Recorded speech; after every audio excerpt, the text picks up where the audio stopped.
0 to 5 discipline, 5 to 12 training.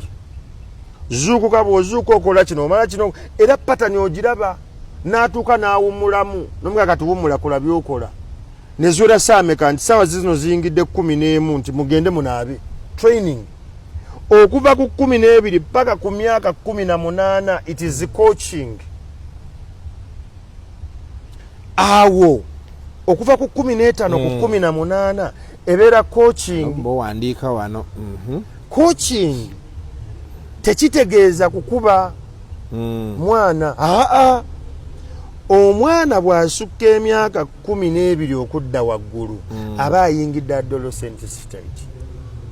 Kitegeeza olina kwogerezeganya naye because obwongo bwe bumugamba nti mugezi nnyo kusinga era alaba nnyo, so they are a little bit resistant and reactionary. Barebo babeera bayeekera omugamba ddeeno nayo ddeeno tabitegeera.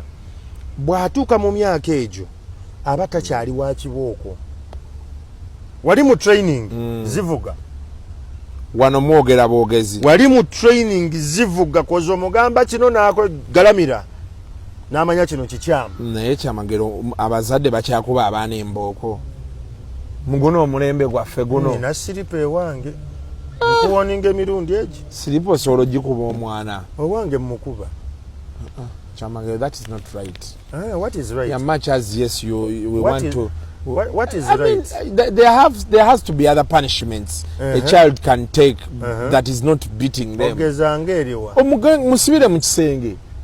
Omugambe, we are isolating you from everything happening this side because weisiza bubi. Ekintu kyokola. Make them miss what they want. Ekintu kati olaba byogera ebyo. Eyo nkola y'abazungu abalina ze bayita mental health faculties ez'amaanyi.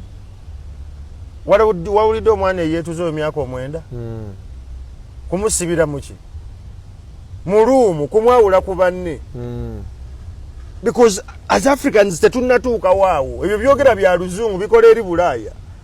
Wano omutunuulira bwoti mmanyi olaba Lumulinda alina engeri gy'atunuulira abaana be buli omu n'afuna leveling nga tabakubye.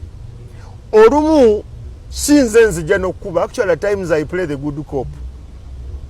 Naye agenda n'akola ekintu nze ne ntunuulira mukyala wange ye n'amutereka n'addamu n'agwe oba oli awo genda owulira nga bapapalaawo nga nze nzija mujjawo nga mugamba naye bakugamba kino.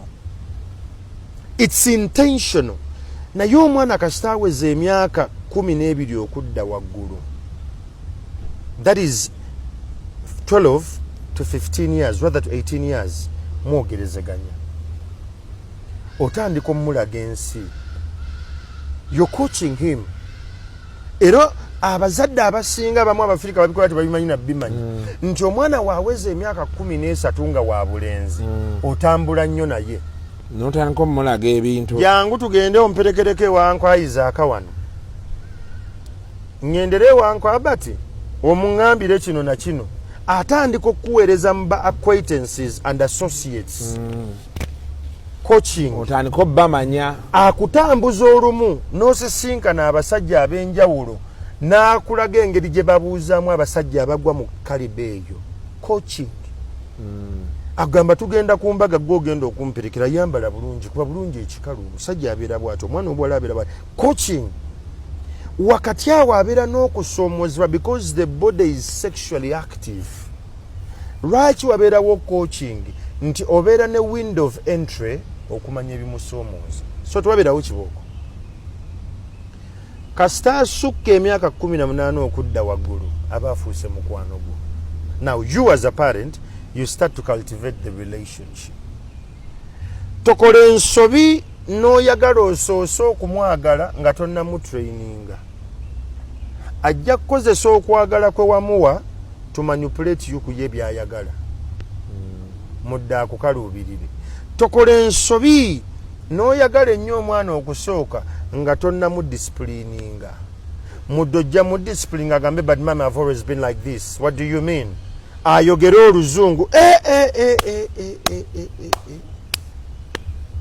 Kasita owulira omwana nga maama we ayogera, taata ayogera, The parent did not discipline, but loved a lot.